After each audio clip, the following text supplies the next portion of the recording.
Welcome to another Care4 tutorial. Today we're going to talk about cases. I'm going to start by talking about what is a case, how you add a case with a patient. Then we're going to move on to getting documents automatically added and appointments automatically added to a case.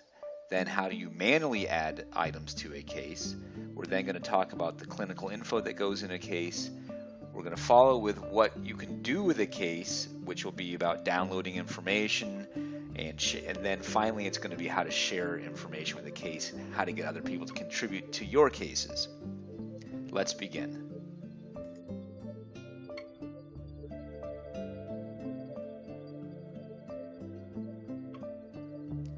What is a case? When I'm looking at my directory page, am I looking at cases? No, I'm actually not. I'm looking at patients. When I go into a patient page, I'm actually not looking at a case then either. I'm looking at all the information about a patient. To view a case, I actually have to go click on the active manage case. And now, essentially, I am looking at a case. Let's talk about what a case is and what its function is. It's very simple. So, in a treatment, you can have multiple episodes with a patient over the course of time. So, 6 months ago, Tony Stark comes in. There's some issues. We go through some treatment. I fill out some documents. I have some measurements. I have some appointments. I add them all to the case. Then Tony Stark improves. I close the case. My status, my case outcome is successful. 6 months later, Tony Stark regresses, comes back in. I don't want to be adding things to that episode I did back then. That's confusion, right? It's not all part of that time. That was all closed out. I want to add to something new now. So I create a new case and I begin to add that information to a new case. So a case starts with a name. It starts with as the clinician, the patient name, and most importantly, a start date. A case will end with a closed status. You'll give it some sort of close like completion, dropout, successful, hopefully. And then it'll have a date here, and it will also have probably some notes to it. That's the very basics to a case.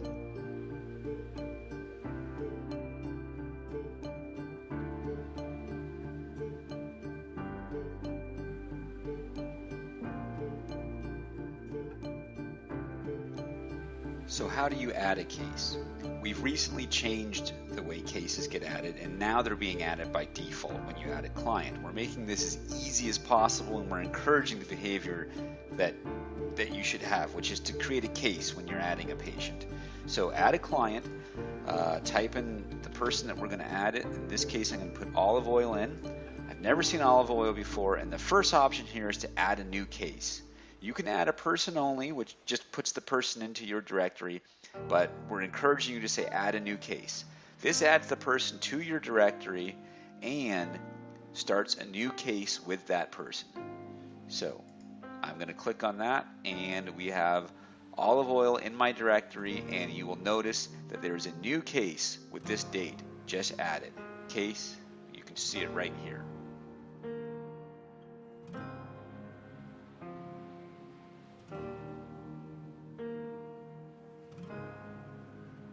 Now that I have a case, how do I add items? How do I add appointments? How do I add documents to that case?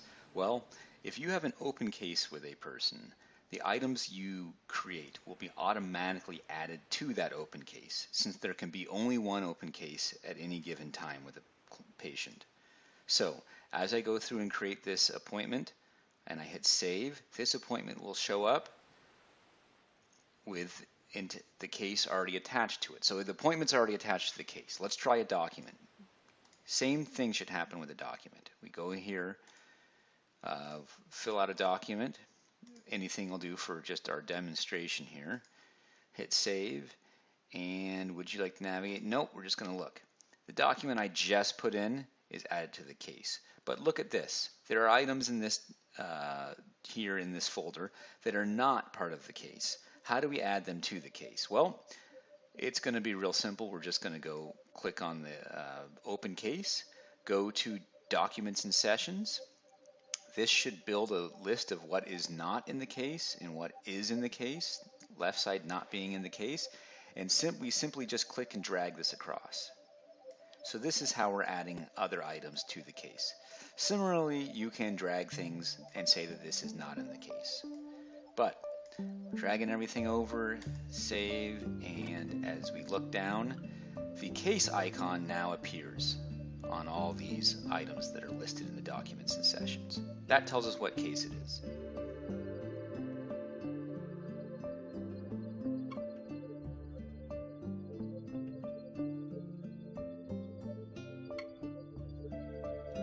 As mentioned before, a case has some basic information.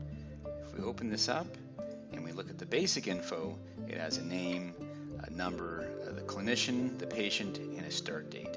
When we close a case, it's going to have the fact that it's closed.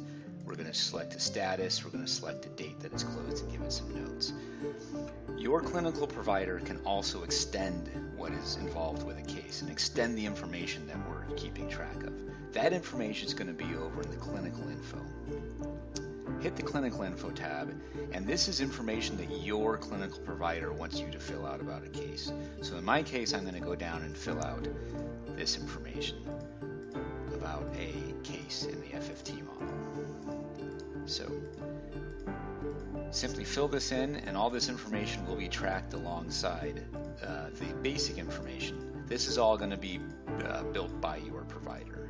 So once you're done with that, you can hit save, and the information is saved alongside that case. So that information, along with the basic info, is associated with the case.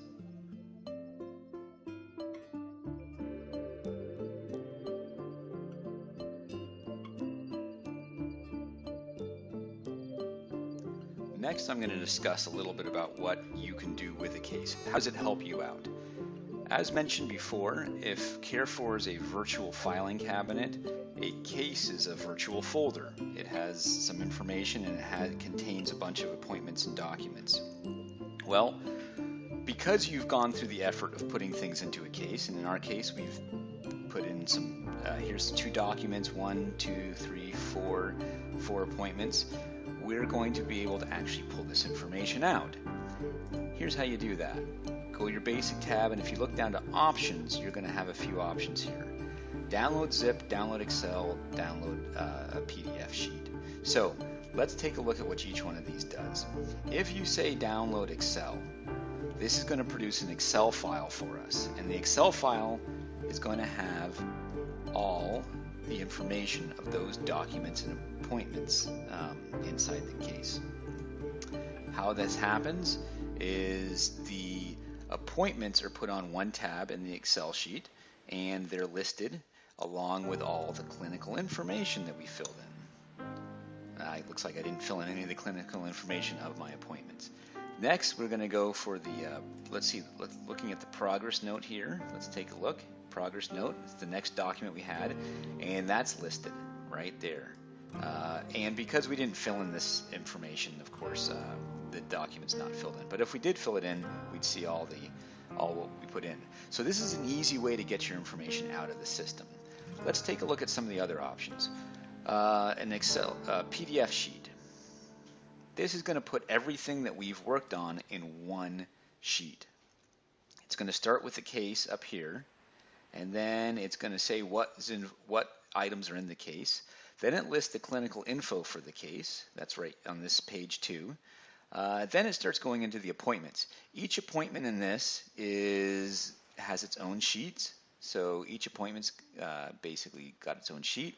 And then it comes down to the progress notes. So each document then has however many sheets it occupies. But each one kind of has their own sheet on this.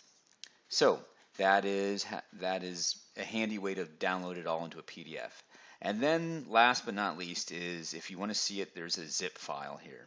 And this basically, let's open it up, is going to give you the case with each item individually in a document.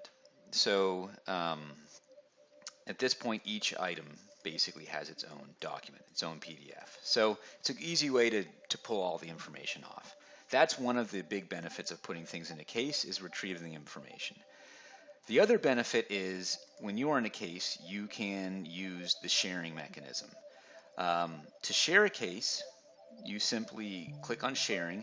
People in your group that are available will show up on the left side. The persons that you're sharing this case with are on the right. Simply click and drag. That shares the case. Now, why would you want to do that? When a case is shared, the person that you're sharing it with can also add appointments and documents to the case, and they can view, not edit, but just view the items that you've got there. A case was shared with me, and I'm going to show you what that looks like in my directory folder. So if I click on my directory and go down here, we see Jane Good Doe here. Looks slightly different, slightly yellow, and it has the picture of the person who shared the case with me, and it has, of course, the normal pictures and everything. But that, if you see the person over on the right, that's how you know it's been shared with you. And you see a little icon saying it's associated with the case.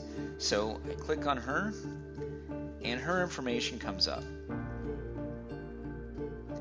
Now, unlike when I'm looking at her information and I'm being shared with, this is how a case looks like if I'm participating in the sharing, okay?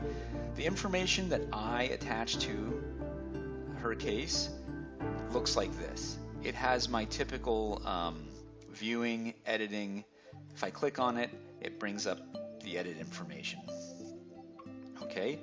If I'm looking at what someone else has put in this case, this individual, that would be me, put in this information. If I click on it, I don't get to edit it. I basically get to look at it in a read-only form inside of a PDF. So you can't actually change information that other people put in the case, but you can add your own, and you can view what they've done.